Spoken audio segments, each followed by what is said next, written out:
Hoy hacemos memoria de San Antonio Abad. Nació en Egipto hacia el año 250.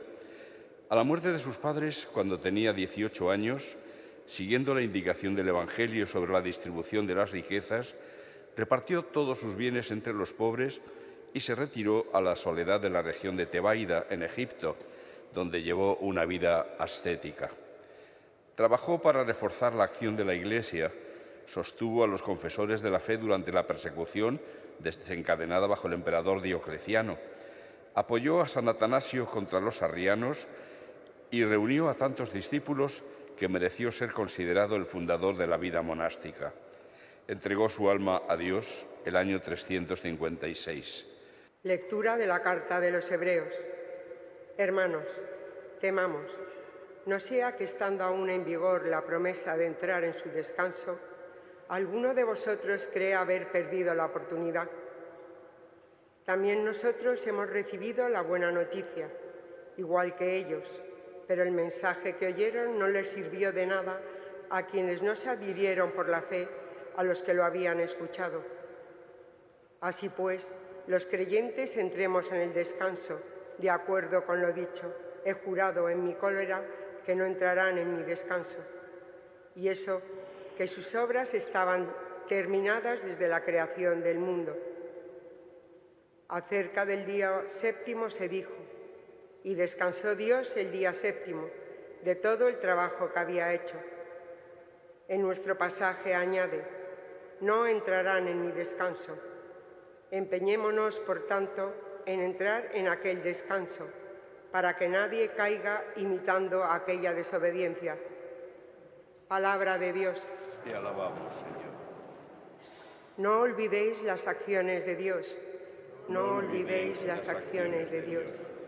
Lo que oímos y aprendimos, lo que nuestros padres nos contaron, lo contaremos a la futura generación, las alabanzas del Señor, su poder. No olvidéis las acciones de Dios.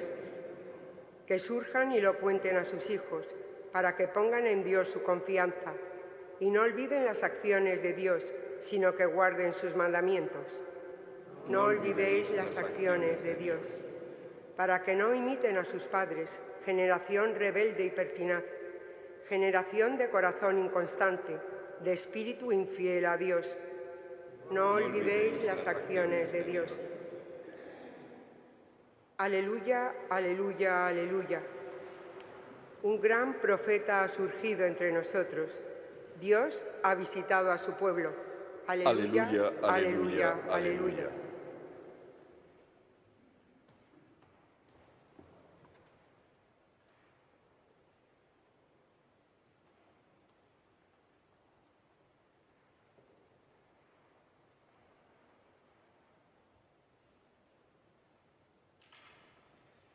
El Señor esté con vosotros. Lectura del Santo Evangelio según San Marcos. Cuando a los pocos días entró Jesús en Cafarnaún, se supo que estaba en casa. Acudieron tantos que no quedaba sitio ni a la puerta, y les proponía la palabra.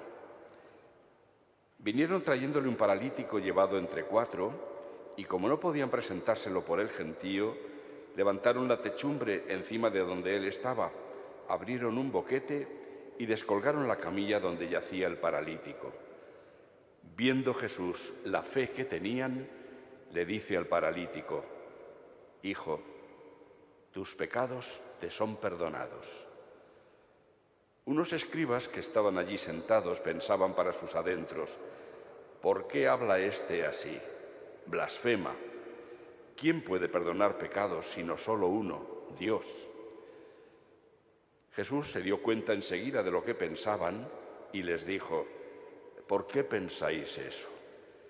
¿Qué es más fácil, decir al paralítico, tus pecados te son perdonados, o decir, levántate, coge la camilla y echa a andar? Pues para que veáis que el Hijo del Hombre tiene autoridad en la tierra para perdonar pecados, dice al paralítico, te digo, levántate, coge tu camilla y vete a tu casa». Se levantó, cogió inmediatamente la camilla y salió a la vista de todos. Se quedaron atónitos y daban gloria a Dios diciendo: nunca hemos visto una cosa igual. Palabra del Señor.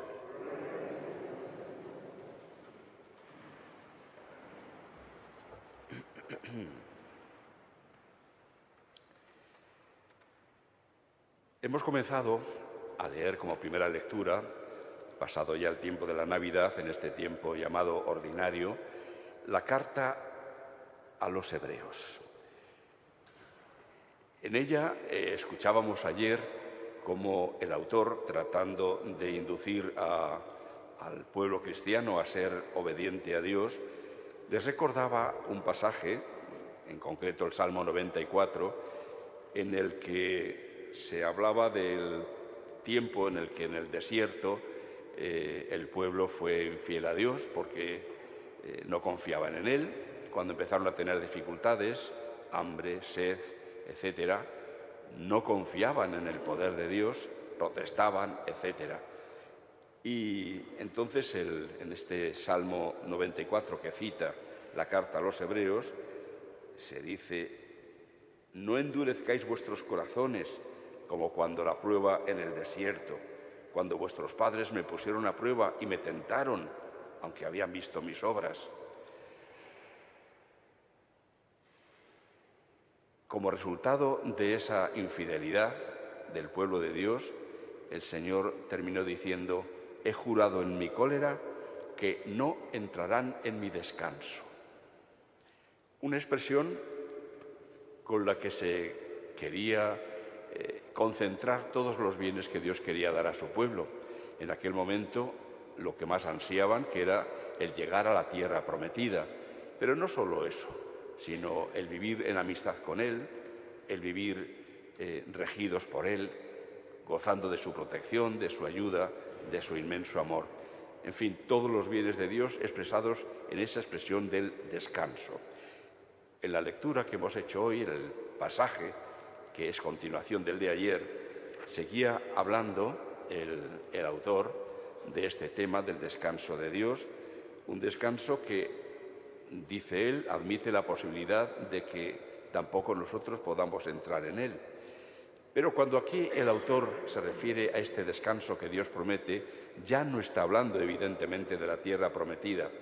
Él está pensando en el descanso que Cristo nos ha traído. Cristo nos ha traído la posibilidad de la resurrección de entre los muertos, es decir, el vivir para siempre con Él. Ese es el descanso fundamental que tenemos ahora prometido. Y sigue siendo una posibilidad el que no podamos entrar en ese descanso.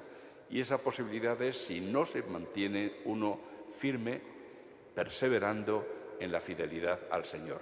Es decir, la posibilidad de perder el descanso, el participar del descanso del Señor, es el pecado. Esa realidad que aquí el autor define como desobediencia. Empeñémonos, por tanto, decía al final, en entrar en aquel descanso para que nadie caiga imitando aquella desobediencia. Es, pues, el pecado algo mucho más serio de lo que normalmente tenemos en nuestra conciencia. El pecado, la desobediencia a Dios, es, en primer lugar, renunciar al bien, porque no olvidemos que cuando el Señor nos manda o nos indica un camino a seguir, es el camino del bien. Él lo conoce, Él sabe muy bien distinguir el bien del mal. Lo que nos hace bien, lo que nos es productivo, lo que produce vida en nosotros, y lo que nos hace daño, lo que nos conduce a la destrucción ya en esta vida y, por supuesto, por toda la eternidad. Y por eso trata de apartarnos de ese camino del mal, indicarnos el camino del bien. La desobediencia a Dios supone, por lo pronto, el hacernos mal, pero además de eso y por encima de todo, está esa ofensa que supone no confiar en Dios. Pues bien, Es el pecado, por lo tanto, el mal mayor en nuestra vida, puesto que es el que nos privaría del bien mayor que puede haber, que es entrar en el descanso de Dios. Si eso es así, es normal que Cristo haya venido para conseguirnos la posibilidad de entrar en ese descanso de Dios, y por ello viene a conseguirnos el perdón de los pecados.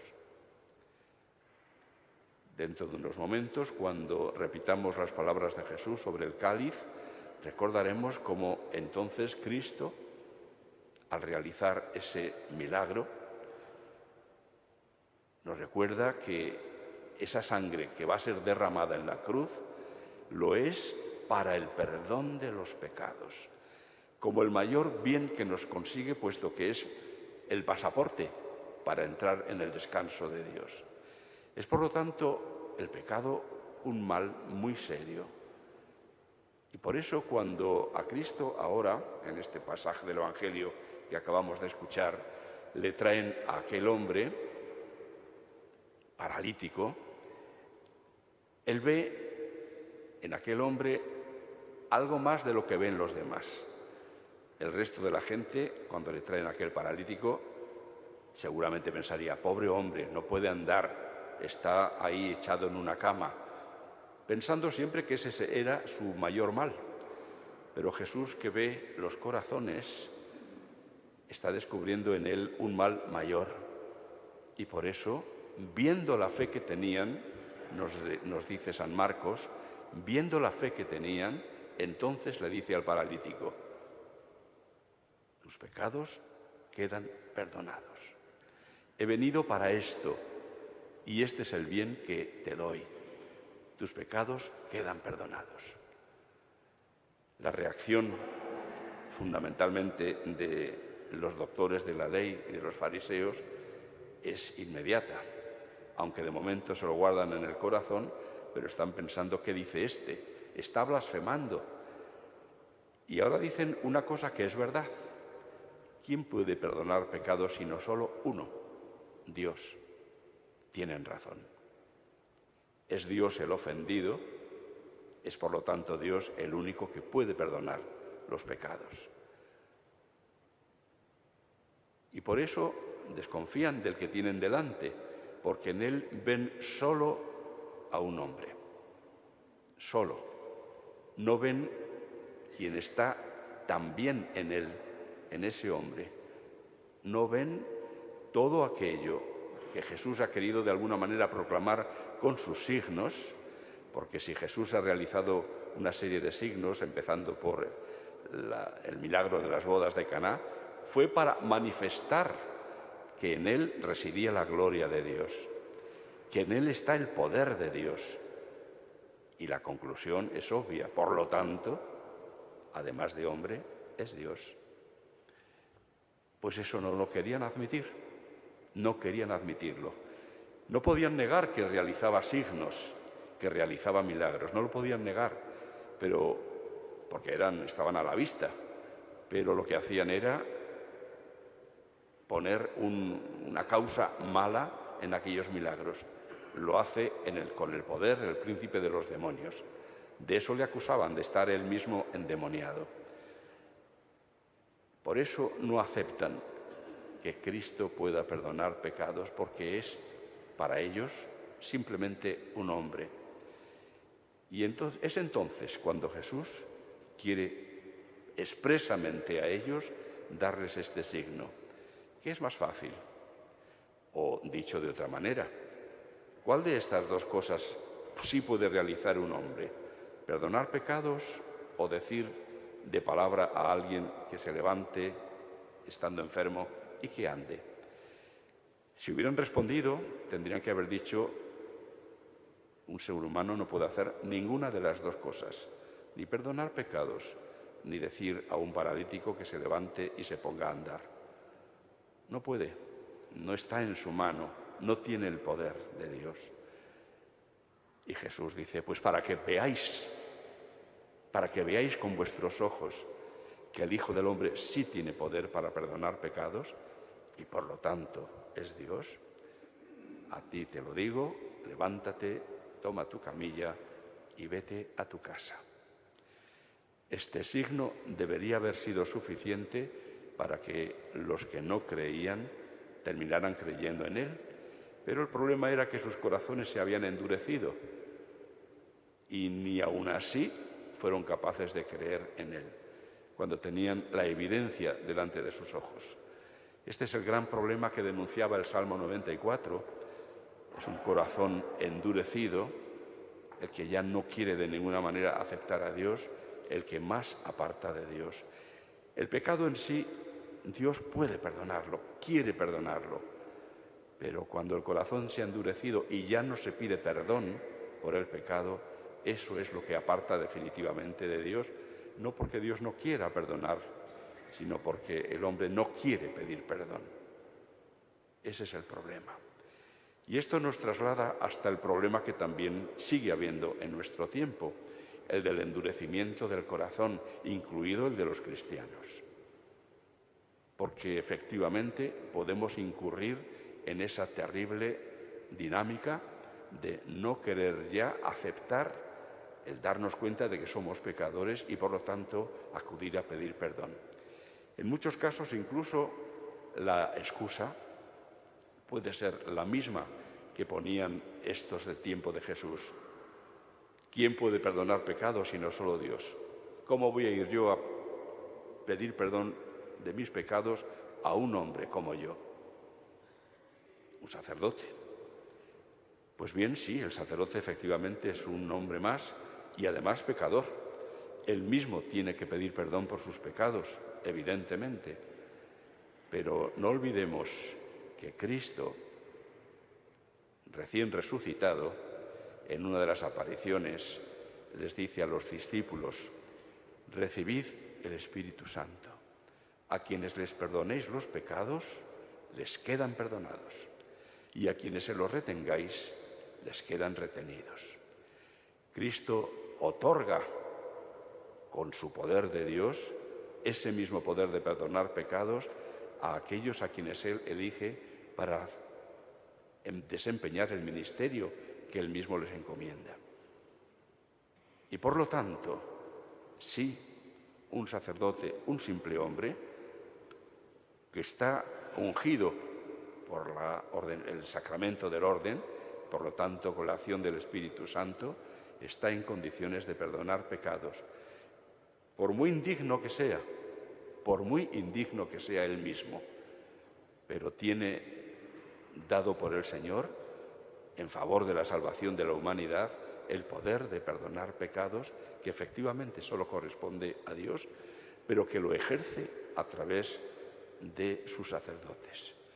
Es, por lo tanto, enormemente consolador el que podamos saber que aquello que nos apartaría en nuestra vida de poder entrar en el descanso definitivo de Dios, ese obstáculo puede ser removido, porque el Señor nos ha dejado los medios para que efectivamente recibamos el mayor bien que Él nos ha traído, que es el perdón de los pecados.